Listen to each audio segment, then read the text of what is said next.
Hello friends आज जो कहानी मैं आपके लिए लेकर आई हूँ वो एक नागरानी की जो पानी में रहती है और एक इंसान की लव स्टोरी है जिसकी वो जान बचाती है। फ्रेंड्स, इस ड्रामे को जो थाईलैंड का ड्रामा है इसमें सिर्फ स्टोरी अच्छी नहीं है, इसके विजुअल्स भी इतने प्यारे हैं। ये पूरा का पूरा ड्रामा यूट्यूब पे अवेलेबल है लेकिन इंग्लिश सबटाइटल्स के बिना। इनफैक्ट इसके सिर्फ 15 एपिसोड सबटाइटल्स आए थे, वो भी कहीं और पे वो डिलीट हो गए। लेकिन ये ड्रामा मुझे इतना ज़्यादा पसंद था कि मैंने सिर्फ उन 15 सबटाइटल्स के बेसिस पे उसकी पूरी स्टोरी समझ ली थी। तो फ्रेंड्स चलिए ये हम ड्रामा स्टार्ट करते हैं। मैं ये नहीं कह रही कि एकदम एक्यूरेट वैसा होगा, लेकिन you would love it, I hope so. तो चलिए हम स्टार्ट करते हैं। कहानी के स्टार्ट में हमें एक झील दिखाई जाती है जिसकी गहराई में एक बहुत बड़ा सा महल है। यहाँ पे कई सारे नाग और नागिन इंतज़ार कर रहे होते हैं अपने महाराज का। तभी वहाँ पे महाराज आते हैं। ये हैं यहाँ के महाराज जो नागराज हैं। नागराज की शादी बहुत जल्द उनकी फियांसी मनी से होने वाली होती है और आज जो हमारे नागराज हैं ये तपस्या करने जा रहे हैं, इसीलिए मनी उनको विदा करने आई है। हुआ ये रहता है कि एक पंडित ने भविष्यवाणी की होती है, अगर ये चाहते हैं कि इनकी शादी सुखमय हो उसके लिए उन्हें तपस्या करनी होती है, जिसे करने के लिए वो आज जा रहे होते हैं।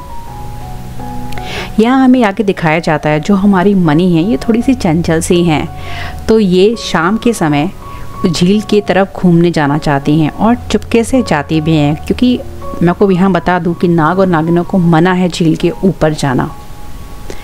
तभी ये बहुत मस्ती करते हुए जाती हैं और उस झील के पास एक जंगल होता है और रात के समय वहाँ पे दो आदमी किसी को लेके आते हैं। ये है हमारा हीरो जिसका नाम है चॉन। ये दोनों आदमी इसके पैर पे पत्थर बांध के इसे पानी में फेंक देते हैं।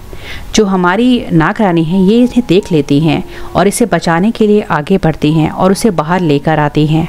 जब वो बाहर आती हैं तो अपने इंसानी रूप में कोशिश करती हैं जॉन को जगाने की, पर ये जगता नहीं है। तभी उनकी नज़र उसके गले पे पड़े एक नेकलेस पे जाती है जो उन्हें याद दिलाता है कि कुछ साल पहले भी एक लड़का जो पानी में डूब रहा था, जिसे मनी नहीं बचाया था, उसके गले में भी ऐसा ही लॉकेट था। तो उन्हें लगता है क्या ये वही लड़का है। फिर वो अब सोचती हैं कि अब क्या करें। तो वो इन लोग के पास एक शक्ति होती है जिसे ऑर्ब कहते हैं, जिसके थ्रू ये किसी भी मतलब चीज़ को ज़िंदा कर सकते हैं। तो फिर वो उसको अपनी आत्मा का पार्ट वो ऑर्ब देती हैं, जिसके बाद जो हमारा हीरो जॉन है उसकी आंखें खुल जाती हैं और वो उठ के बैठ जाता है। लेकिन जो हमारी नागरानी होती हैं वो बेहोश हो जाती हैं। जॉन कोशिश करता है उनको जगाने की, पर वो नहीं जगती। इसके बाद जॉन उनको गोद में उठा के आसपास मदद के लिए देखने लगता है।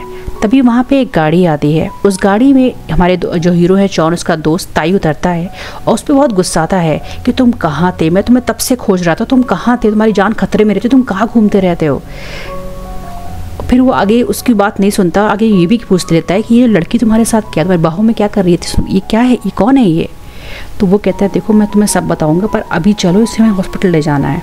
हॉस्पिटल में वो उसे भर्ती कराते हैं और बाहर वेट कर रहे होते हैं। हमारी मनी को जब थोड़ा होश आता है तो वो देखती कि वहाँ दो नर्स हैं, वो कुछ बात कर रही होती हैं। एक वो उसे ड्रिप चढ़ाने के लिए सुई ले रही होती है और जैसे ही वो नर्स इसके हाथ पे हाथ उठाती है ड्रिप के लिए, मनी क्योंकि एकदम डर जाती है, वो उठ के एकदम बैठ जाती है, क्योंकि उसने कभी तो ये सब देखा नहीं होता है। तो उसे लगता है पता नहीं क्या है, कौन है ये लोग। तभी हम देखते हैं कि एक नर्स जो रूम होता है उससे बाहर दरवाज़ा खोल के बाहर निकलती है डॉक्टर के बुलाने के लिए। यहाँ पे लोग सोचते हैं कि क्या हुआ, फिर ये अंदर जाते हैं तो देखते हैं कि मनी एकदम गुस्से में और एकदम प्रोटेक्टिव पोज में खड़ी है, क्योंकि उसको लग रहा है कि ये सब लोग कुछ गलत हैं। तो फिर जो जॉन है वो समझाता देखो आपको कुछ नहीं होगा, ये बस आपका थोड़ा इलाज कर रहे हैं, आप परेशान मत हो बस, क्योंकि आप बेहोश हो गई थी। लेकिन जो मनी होती है अभी एकदम अलर्ट मोड में होती है, तो वो कुछ अभी सुन नहीं रही होती है। तब तक जो ताई होता है वो मनी के पास आने लगता है, तो मनी पीछे जाती है और सीधे गिरती है जॉन की बाहों में।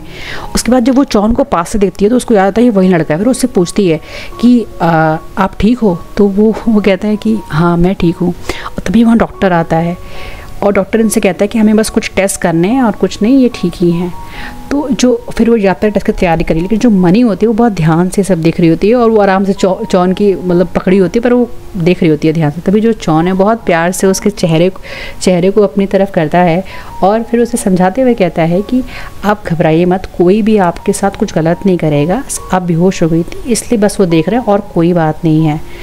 तो जो मनी होती है वो फिर से उसके गले की तरफ देखती है और उस लॉकेट को उठाती है और सोचती है कि क्या मुझे भरोसा करना चाहिए। और जो ये जॉन होता है उसको उसके पास से खुशबू आ रही होती है, तो वो सोचता है कि ये खुशबू मैंने पहले भी महसूस की है, तो कहाँ पे मैंने महसूस की वो याद करने की कोशिश कर रहा होता है और सोचता है कि क्या मैं इनको जानता हूँ। इसके बाद दोनों एक दूसरे की आंखों में एकदम देखने लगते हैं, मनी कन्फ्यूजन से तो और ये इससे कि क्या मैं इसको जानता हूँ। यहाँ पे डॉक्टर कहते हैं कि एकदम ठीक है, मैंने ड्रिप चढ़ाई, अभी ये सोएंगी, फिर सुबह इनको होश आ जाएगा। ताई बाद में पूछता है इससे कि ये बताओ क्या हुआ, तुम कैसे जंगल पहुँचे। तो वो बताता है कि मैं जा रहा था, तभी एक पियक्कड़ मेरी गाड़ी के सामने आ गया। जब मैं उतरा तो उसने अपने साथी के साथ मिलके मुझे बेहोश कर दिया और फिर जब मैं उठा तो मेरे बगल में ये लड़की थी। तो जो उसका दोस्त होता है उसे कहता है तुम्हारी जान पे वैसे भी हमले होते रहते हैं और तुम भी जानते हो कि इन सब हमलों में तुम्हारे अंकल बहुत ही बड़ा रोल प्ले करते हैं और मुझे तो लगता है ये लड़की भी उनमें इन्वॉल्व होगी। तो अब इस चीज़ पे यहीं पे ये जो स्टोरी है ये पार्ट है, यहाँ पे ये एंड होता है। फ्रेंड्स, अगर आपको ये पसंद आया तो प्लीज़ लाइक और कमेंट करिएगा, क्योंकि ये मतलब just like in comment. Thank you.